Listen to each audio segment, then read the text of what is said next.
Y es que Escipión Emiliano ya había sido cónsul anteriormente y en Roma había una ley, la lex de consulatu non itinerando, que prohibía que un ciudadano de Roma pudiera ejercer tal cargo, el de cónsul, por segunda vez durante su vida.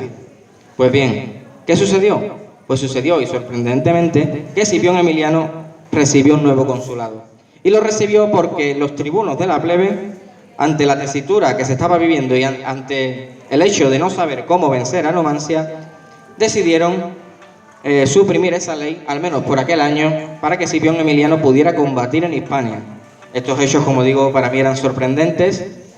Escipión Emiliano, pues como digo, obtuvo el consulado, y eso que el Senado no estaba muy de acuerdo. Y no estaba muy de acuerdo porque si Escipión Emiliano volvía a ser cónsul y volvía a recibir privilegios, la autoridad de la República, del Senado, se podía ver en entredicho. Pero claro, a la misma vez se tuvo que ver obligado a admitir que Escipión Emiliano tenía que ser cónsul y tenía que ser general en Hispania porque el pueblo, la plebe, lo aclamaba. Y lo aclamaba porque años atrás fue el destructor de Cartago. Cartago, hoy día Túnez, que además, paradojas de la vida, hubo de ser su abuelo adoptivo, el Escipión el africano, que ya he mencionado anteriormente, quien venciera a Aníbal y a sus tropas, quizás el mayor enemigo que contempló Roma. Escipión el africano hubo de vencerle a Aníbal, a Cartago, pero no arrasó con ella, la dejó en pie. Y fue Escipión Emiliano el que años después, en una nueva guerra púnica, la venciera y esta vez sí la redujera piedra por piedra. Esto además en Roma no gustó, pues Roma no quería arrasar Cartago, a pesar de que en el pasado Catón, un afamado senador, dijera en su momento, o terminara siempre sus discursos diciendo, y Cartago debe ser arrasada o terminada. Bien, como digo, en Roma lo aclamaban como lo que era, un general muy capaz, que había conseguido doblegar a cuantos enemigos se le habían opuesto, pero ahora el enemigo era Numancia. Y Escipión Emiliano contó además con un ejército muy poderoso. Ya no solo las tropas que le aguardaban en Tarraco, la actual Tarragona, no. Además de todo eso, Escipión Emiliano contó con un sinfín de voluntarios venidos de diferentes ciudades de Italia, voluntarios que además le entregaron varios reyes aliados, no solo de Roma, sino de la propia familia Escipión. Como digo, los Escipiones eran muy poderosos, tanto en el círculo militar como incluso en el de las artes, la cultura. Así que Escipión, con los 4.000 voluntarios, entre ellos los que le ofrecieron reyes como Antíoco VII de Siria, Átalo III de Pérgamo o el propio rey Misipsa de la ya mencionada Numidia, que por cierto, de nuevo, hubo elefantes, aunque en esta ocasión no hubo de ser necesitados, al menos no para combatir. Como digo, este ejército tan poderoso se dirigió hacia Hispania. Y en Hispania, Escipión se encontró con un problema importante, quizás el peor de los problemas para un general romano. Se encontró con la apatía, con la desidia, con el abandono de sus legionarios. Llegó al campamento, estaba establecido en Tarraco, y encontró a sus soldados, pues por así decirlo, con las miras puestas en otras cuestiones, menos en las de combatir.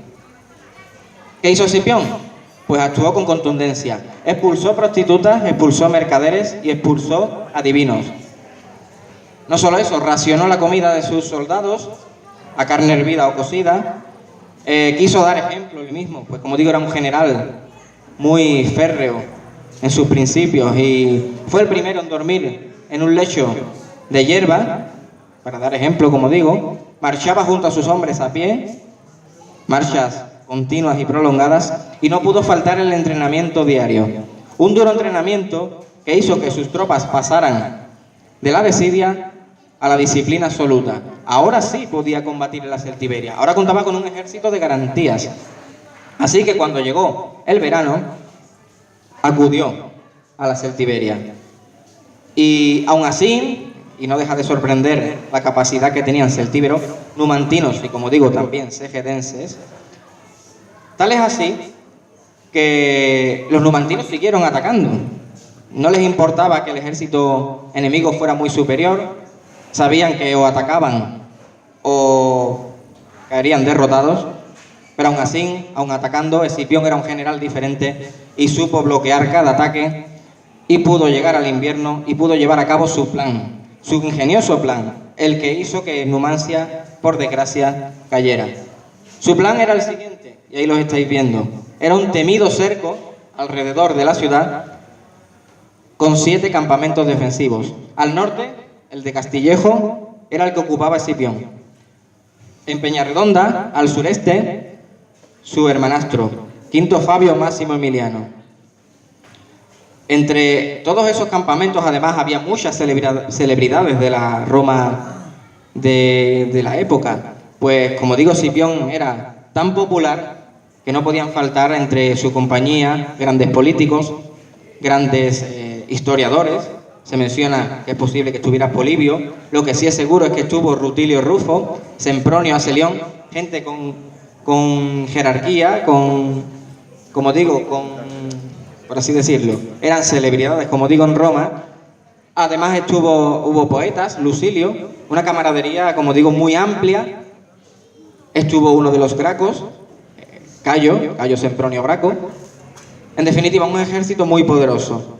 Y Numancia, que pronto vio que poco podía hacer, siguió realizando algún que otro ataque.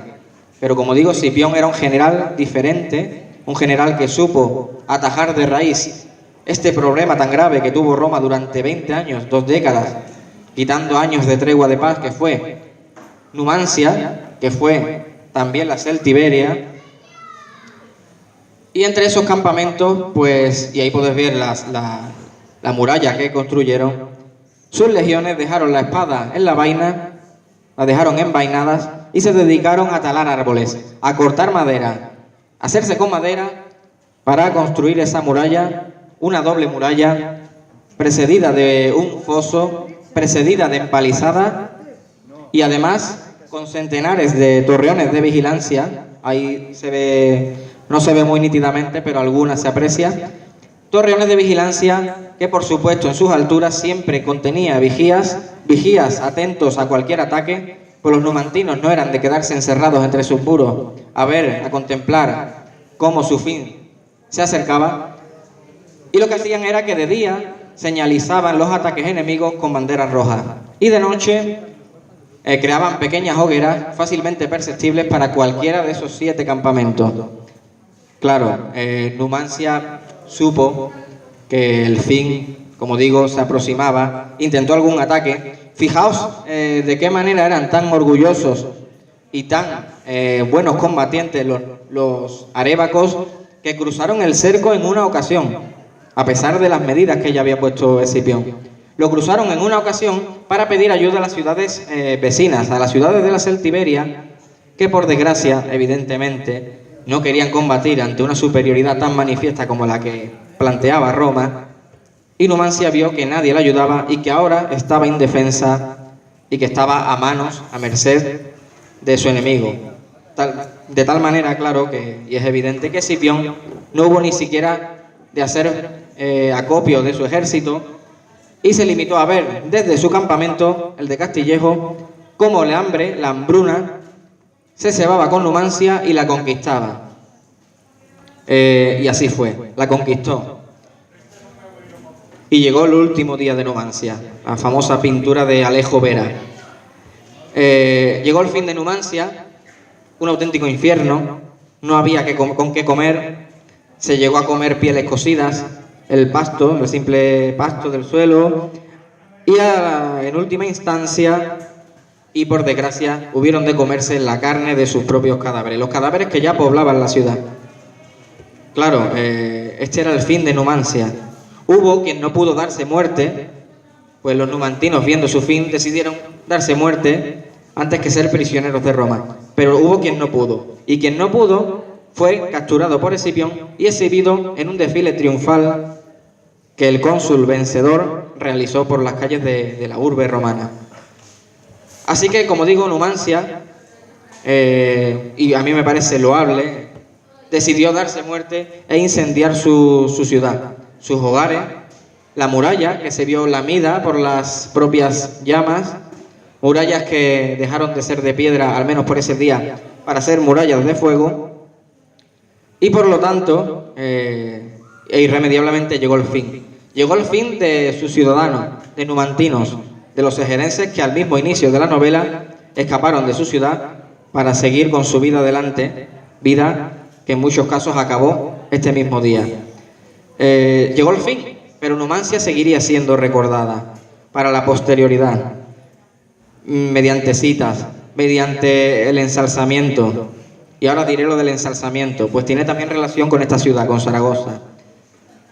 Este es el mundo en el que convivieron mis personajes, todos ellos además de Segeda. Los protagonistas son especialmente de Segeda, también hay protagonistas romanos, numantinos, pero la historia empieza aquí y los protagonistas son, como digo en este caso, Segilo y su familia, la cual algunos de ellos morirán el día de la invasión a Segeda y la vida de muchos de ellos además seguiría con su recorrido tortuoso y lleno de calamidades.